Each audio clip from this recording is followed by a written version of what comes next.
Hey everybody, this is Sean. This is Toby. We're here to do our show again. We've got some great records to talk about this week. So yeah, Toby, you want to kick us off? Yeah. Yeah. We're going to start with the biggest band, I guess, the oldest band for sure, which is Killing Joke. Just put out this new EP, Lord of Chaos.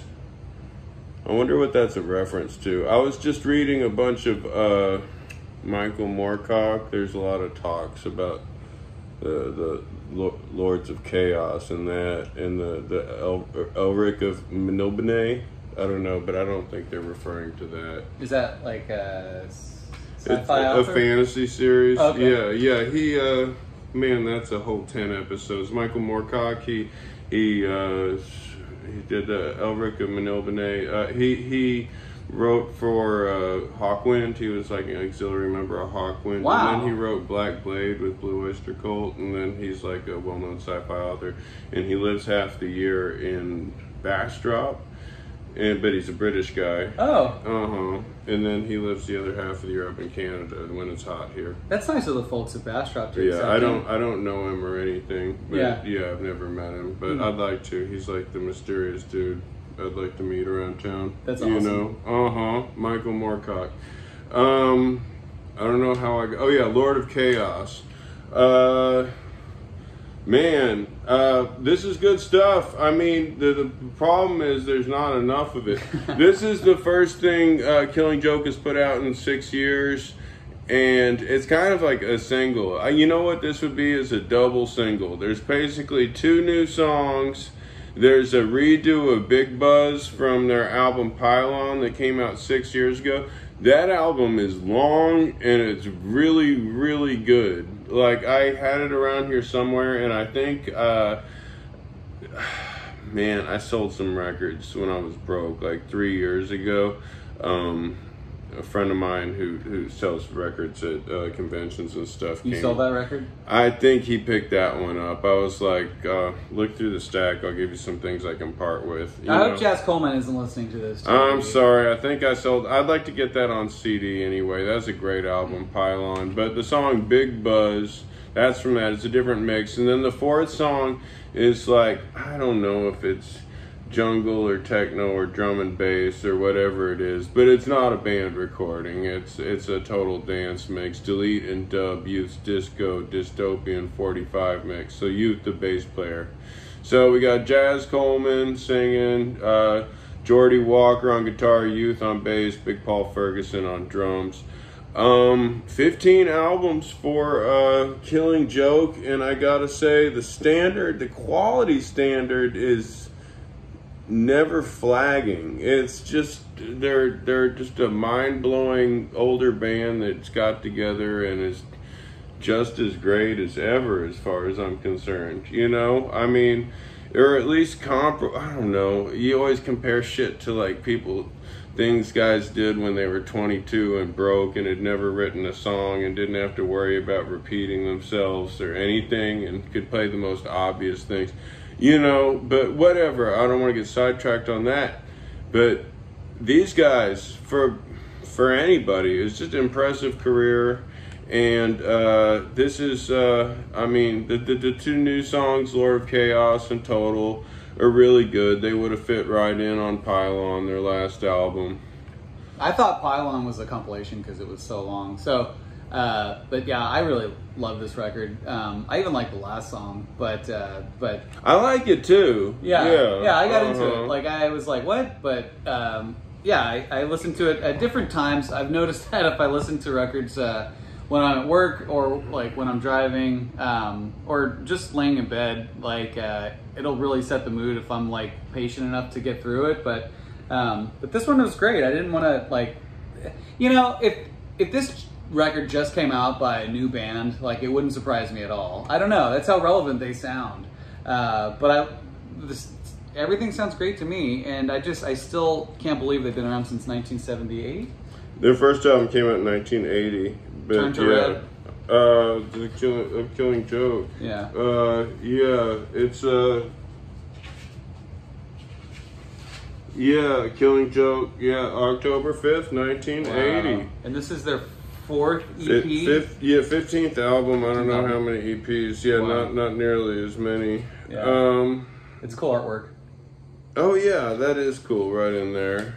I think that's even cooler than the stuff on the cover. I mean, so what? There's like a battle going on some level in hell, and then this kid in the cowboy shirt is carrying a missile. Yeah, and the video for the title track record, kind of chaotic. Yeah, it's really chaotic, political. Is he the Lord of Chaos? Maybe. He's the kid in a cowboy. Kid in a cowboy cap is causing disarray in England, and there's riots, and there's police and mobs trying to burst through, and then you see Killing Joke's name on the screen, and then April March is in the video. I'm just kidding, but yeah, it's a cool video. I really liked it a lot.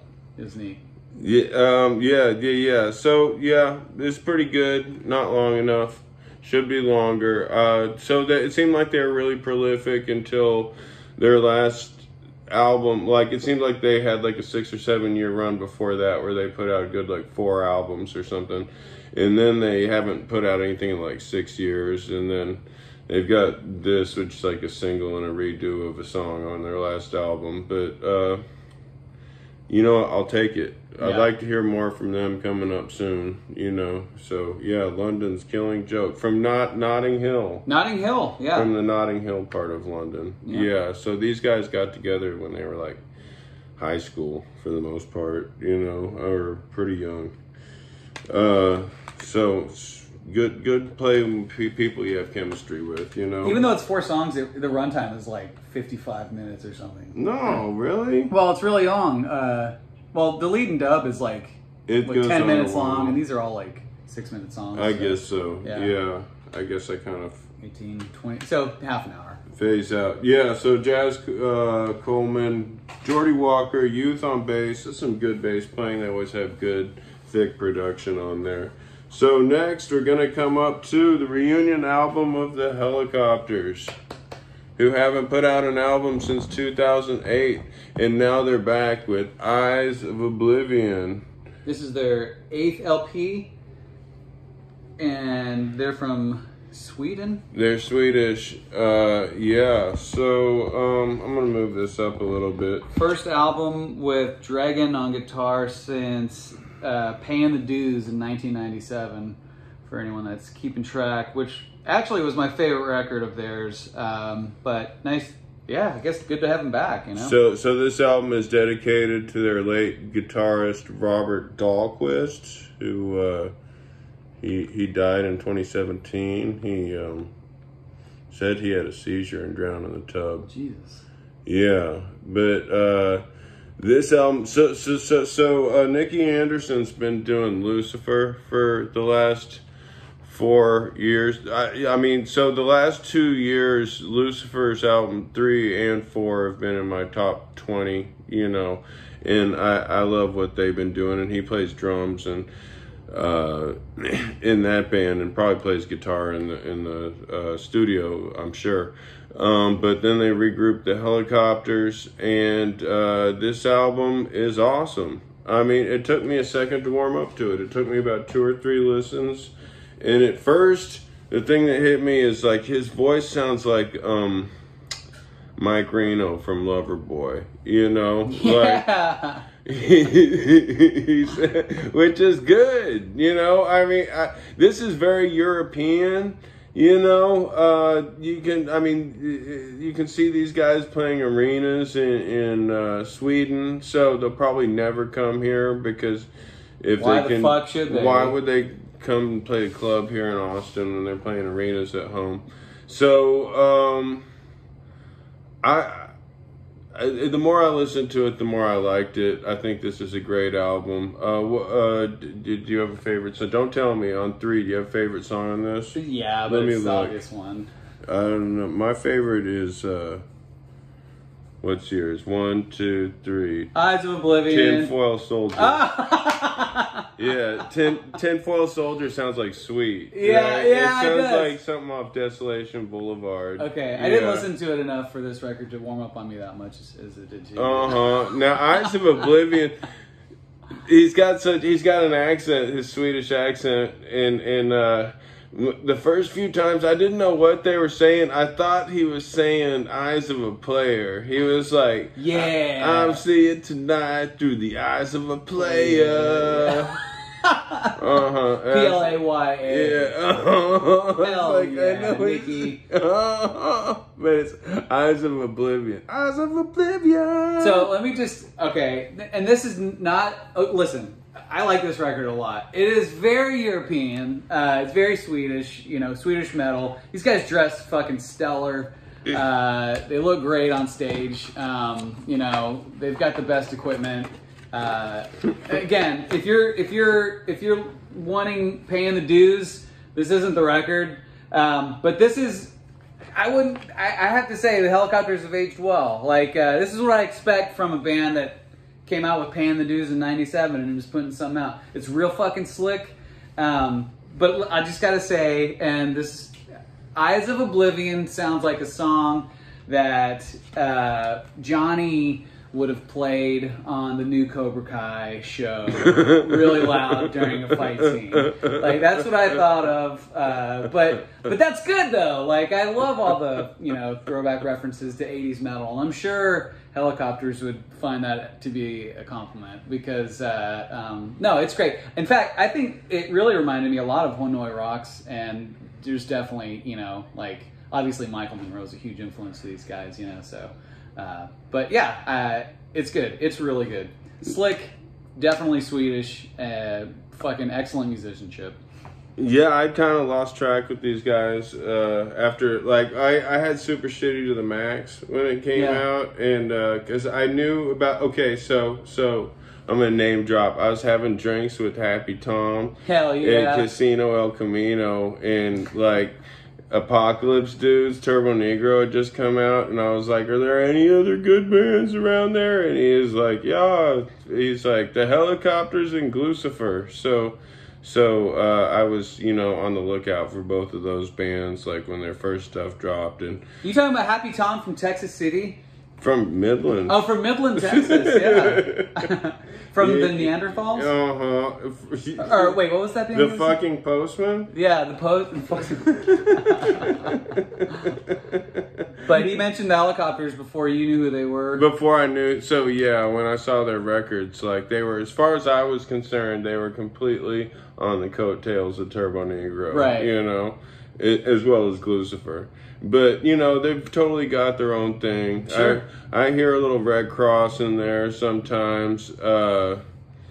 Yeah, sweet. Man, yeah, like I said, very European. I doubt they'll ever come here. But it would be nice to see them. Who would you want to see the Hellacopters play with? I mean... Uriah Heep. Yeah. The Scorpions. The Scorpions. Yeah, opening for the Scorpions. Montrose. Yeah, or doing their own show, but yeah. Yeah, but yeah, the Scorpions would be awesome. Yeah, Montrose isn't going to be playing anytime soon. UFO. Yeah, UFO is not coming back either. They retired. Dream Theater. Dream Theater. Yeah, that's who is coming back. Dolly Parton. I would like to see them with Dolly Parton. And Malignant Altar. Yeah. St. Vincent. So we got tickets to see Roxy Music and St. Vincent's opening. It's in walking distance from my house. So I can't wait. That's going to be so fun. It's their 50th anniversary tour. So we're going to get to, I'm pretty sure this is both of our favorite album of the week. And dun, dun, dun, dun. It's Satan, Yes! Earth Infernal. Oh my God. So Sean used to be in a band called The Satans that we used to play together all the time. Yeah, I was in a band called The Satans, and totally wasn't this. Yeah, we were not influenced at all. But let me tell you how anyway, but yeah, this is... No, what were you going to tell us? Okay, so when I was in The Satans, we went record store shopping. We played a show in Denton, and then we stopped at a record store outside of Denton. A lot of great vintage vinyl could be found in and around Dallas and Denton area. We went to some record store and I found this Satan's record, or not Satan's. I found Satan It was their 45 EP from 1986 called Into the Future? Into the Future! And so I'd been listening to Satan since 1995, I guess, but never decided to follow up on them until this record came out. They've been pretty busy, though. They were broken up for a while, but they got back together in, 2013, 2014? Yep. And they put out 4 albums since then. So they put out more albums since they got back together than they did in their initial run. Right. But they've also found the showers since they put this. Look how filthy they were. That is dirty. Anyway, so it's all original members now.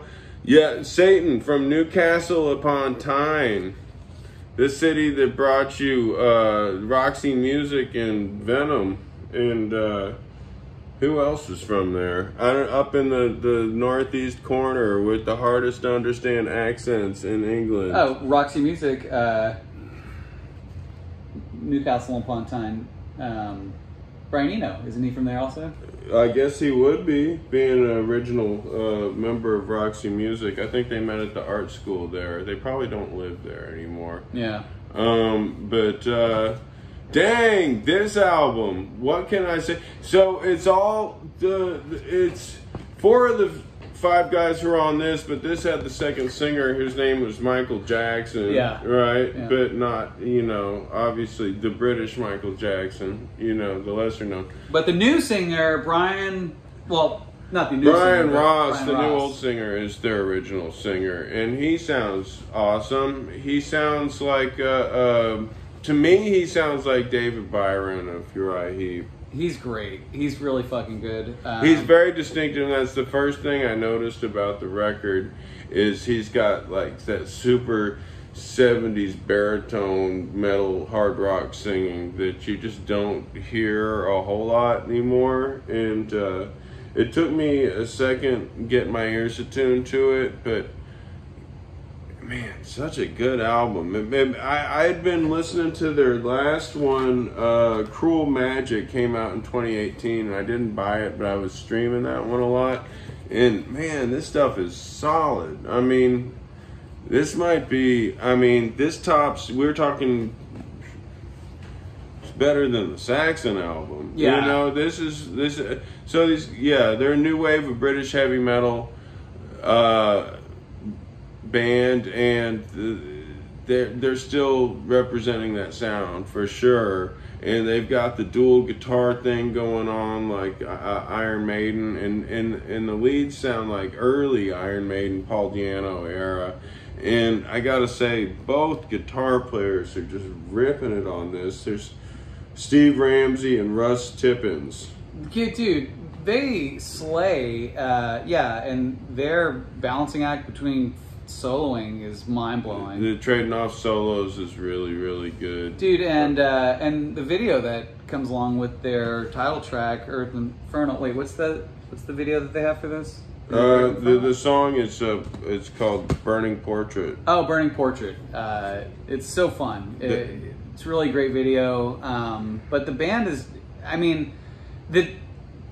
the reason that, I think that this compares to Saxon is, both these bands have been around for a while, Saxon a little bit longer, but, coming from old school metal sounds to today, these guys have not only aged well, but the changes and just song structure of all of these songs are fucking intricate, but amazingly well written, and the vocals are really, really good. Like you said, that baritone vocals that he adds to their element just really makes it. It's a lot of fun. I was reading that he does I want to play drums for a band like this so bad. Yeah, Brian Ross does a Alice Cooper tribute band that tours around England or plays around there sometimes. But that's awesome. He can sing that stuff too. As far as songs, that Burning Portrait is a good one to check out. I like From Second Sight a lot. That was the first song that really got stuck in my head a lot. But there's so many good ones. Poison Elegy. It's weird. Their fourth song is an instrumental largely, which and I've got that fourth song weird rule for me. Which they knew that, and they I wanted to would throw a curveball in your never put that, but or it some works. ideology. It works for them, Yeah. you know.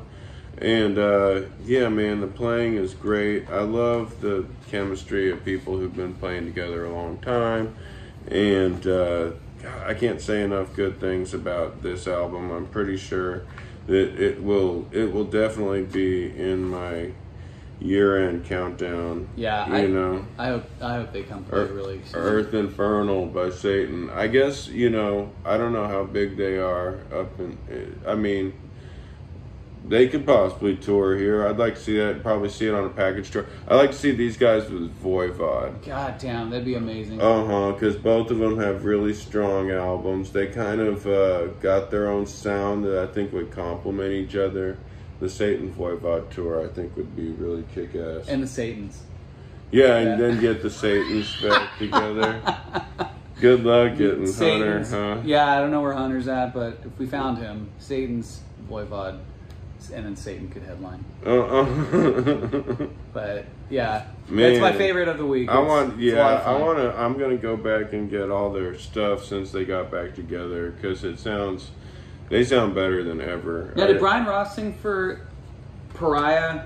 Yeah, okay. Their Pariah? Yeah, the British Pariah, not the yeah. And then there was Steve Ramsey, one of the lead guitar players. He played in who the hell else did he play with?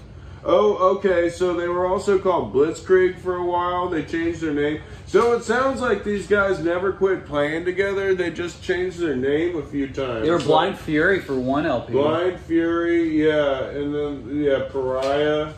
And, geez, what was the other? The Oblivions, I think they were called. No, I'm kidding. No, the fucking, the guitar player had another band, that has a whole lot of albums out with the singer from Sabbath. Oh wow. The Steve Ramsey has, God, I'm forgetting what they're called now, but yeah, so those guys have been real busy. It was just I think it started working for them together when they came back together as Satan, the name they probably wanted to get rid of for a while, you know, but whatever. There's a lot of, you know, I mean, people, that whole era of new wave British heavy metal has aged well, and people like a lot of those records still. Yeah, try and to those emulate bands, that sound. Yeah, know, so and those bands that are still around, or halfway around, are starting to put out new material, and it's really good, really fucking good.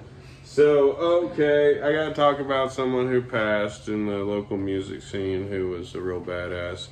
I gotta talk about Duncan Knappen. Duncan Knappen, a kid, we met him way back when he was playing in the Snobs, and if you can get a copy of their single School's Outlet Skate, all those kids were like, he was like 14 or something, 15. He was the tiniest one. And, you know, I mean, he was so, you know what he reminded me of then? I keep seeing this meme that, like, has a picture like Millhouse or something, and it says, like, if the guitar player looks like this, you're gonna die in the pit, you know? I mean, it was kind of like that. I mean, he was always a cool-looking kid, but, yeah, so they're the Snobs. Those kids were hot when they were 15, 16, and it blows my mind because, like, my first record came out when I was 23, you know, and the bands I was doing, even before with Kids Meal, y'all were 16, 17. The shit I was doing at that age, and even at 19, 20, was so fucking whack that, like, if anyone would have wanted to have put out a record, or if, like, my family was, like, supportive, like, we're gonna pay for this, you know, like, I would be actively trying to get it off the shelves as fast as possible. Like, no, that's not me, I changed my name, you know. But no, when people do something awesome that young, it's just so impressive to me, because it took me a while to put it together, you know. Mm-hmm. But since then, Duncan did a lot of stuff. He had a band called Video Screams, and then he spent a long time with Total Abuse, which was his band, and they have like 5 albums, and this one, Mutt, is the only one I have on hand right now. And it's fucking awesome! And it's so good. I heard it for the first time today. I was blown away. Yeah, it's very good. They were a great band. I saw them earlier and a later show. I wish I'd seen them more, but their heyday kind of coincided with me having a little kid at home and, you know, being at home a lot. What would you describe Total Abuse, Mutt? How would you describe that? Fucking arty, noisy hardcore. I mean, it's not pretty music, you know, kind of like the cover entails. It looks kind of like Duncan on the cover. It's good. Know? It's right up my alley. I really enjoyed it. Yeah, and then more recently, Duncan had been in this band Long Letters, and if you can get that, it's kind of a, I hate to call it a local all-star band, but everyone's in other bands that, you know, you might have seen. Jenny Arthur and Jeremy Steen, Graham Lowe. This single is awesome if you can find it. It's good stuff. And, well, so Duncan, I mean, I got to know him later in the last few years, a little bit. I hadn't seen him during the pandemic.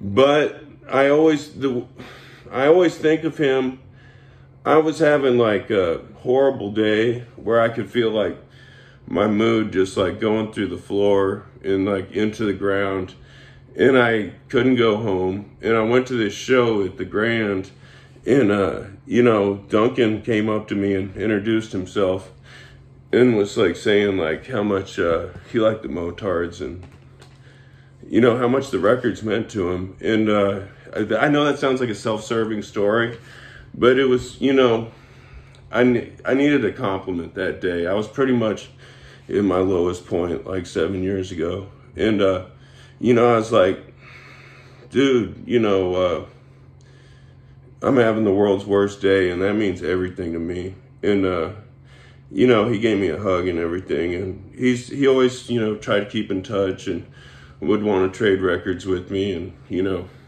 want me to come out and see his bands. And I didn't get to hang out with him as much as I would like to hang out with him, but I don't know what happened either. So, but, you know, hate losing this guy. He was a real talent. Would have liked to have seen him around.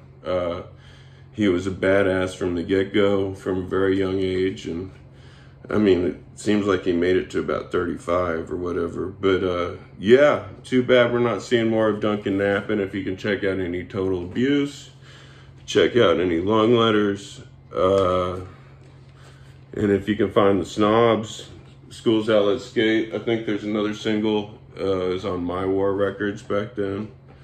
But really, really sweet guy. He's going to be missed by a lot of people, all his friends. And, yeah, I'm sad I won't be seeing him around town. Well, I'm glad I'm turned on to, well, that's a beautiful story. And, I'm glad I, you know about his records now. I can't wait to look into Total Abuse Mutt and everything else that he's done. Yeah, I'm pretty blown away. So, It sounds like a legend we lost. Yeah. All right, we're going to play our song. We'll be out next week. We've got, a bunch of stuff. We've got Wet Leg, we've got Destruction, and Jack White. So that's something to look forward to. But you gotta wait! You gotta wait for that. And we're gonna hit it with the jam. Oh, thank you. Oh, look at that. Is that a new style of cord that comes with a guitar stand attached to it? Yeah, Rad. Man, my shit is together.